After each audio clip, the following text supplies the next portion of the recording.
Hey everyone, in JP, they just announced the kit of the new summer FEN that's going to be dropping on the 30th, but the maintenance should go live around 12 hours from when I post this video. Jumping right into his kit though, he's a water human and his slots are 6-star physical, 5-star heal, and 4-star support or defense. Almost similar slots to War God FEN despite the heal slot, and it's a very interesting thing to take away his 5-star support since it helps him a ton. Not the greatest change, but it's still not completely terrible slots. For his skill, he heals all allies' HP by 15%. This is actually a pretty good skill because he's basically passively healing everyone by 1.5% a second, and it could actually warrant a skill CT crest potentially. Definitely a potent heal overall. For his art, it does 15,000 water damage physical, and for 20 seconds, he increases his own heal equipped CT recovery by 40% and heal amount by 60%. A very interesting art for sure. It seems like he's trying to buff his total heal from not only his skill, but his heal slot. So it seems like you want to use your heal slot to heal the team often, so you're going to want to run something good on that. And his skill is buffed to a 24% heal, which is definitely insanely strong on a skill. Unique overall, could definitely see some use to help healing the team. For his true art, he does 75,000 water damage physical. For 25 seconds, he lowers the enemy's crit resist by 100% and evasion by 40%. This is definitely not the worst. The crit resist is nice to allow the team to be able to crit, and to help with a crit rate buffer to allow the team to crit on stages that have crit resist, similar to Ainz. The evasion debuff is also pretty nice since it'll allow the entire team to hit higher evasion bosses more often, although it's kinda niche in that sense. For his super art, it does 120,000 water damage physical, and for 30 seconds he lowers the enemy's water resist by 100%.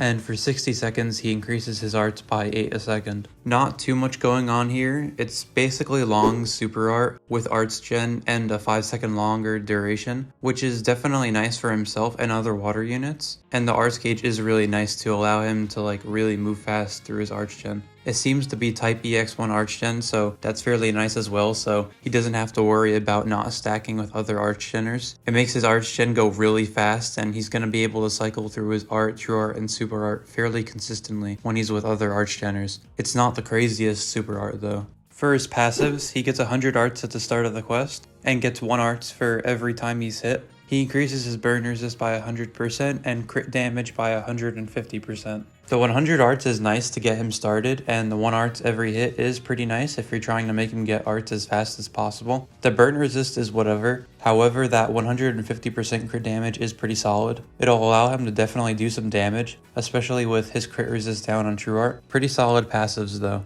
He seems to be an interesting character though. It seems like he's trying to be a solo sustaining unit, which is nice that he doesn't have to be carried support wise, while also trying to be a healer for the team. The 60% heal increase from his art and 40% equipped CT for heal slots is going to make both his skill and heal slot how he heals, which is definitely very unique. It almost seems like you want to use his super art to get the arch gen buff first, before anything else. Then after that, his true art and then art. That way he's providing increased heals to the team, a water resist and evasion debuff, and crit for the team. He's by no means an OP character, but he seems to be centered around helping the team a bit, especially when with water units. But generally speaking, if you need heals, I wouldn't think he'd be sufficient, definitely on the harder stages, although for less hard-hitting bosses, he'd definitely be a good option to heal if you also need some damage and damage support. In all though, he's shaping to unfortunately be a fairly mid unit, albeit with a very unique kit that could actually see some use if you're able to build him into a team. Most definitely not worth chasing by any stretch, but it's unfortunate that new FEN isn't going to be as good as his Earth alternative. There is also going to be another summer unit that's looking like a 99% chance of being a summer Iris. Definitely exciting that Iris is going to have a potentially usable character for the first time in forever. If you did enjoy the video, I'd appreciate it if you subscribe to the channel. I'll be sure to keep you guys up to date when her kit info drops. Thanks for watching, and I'll see you later.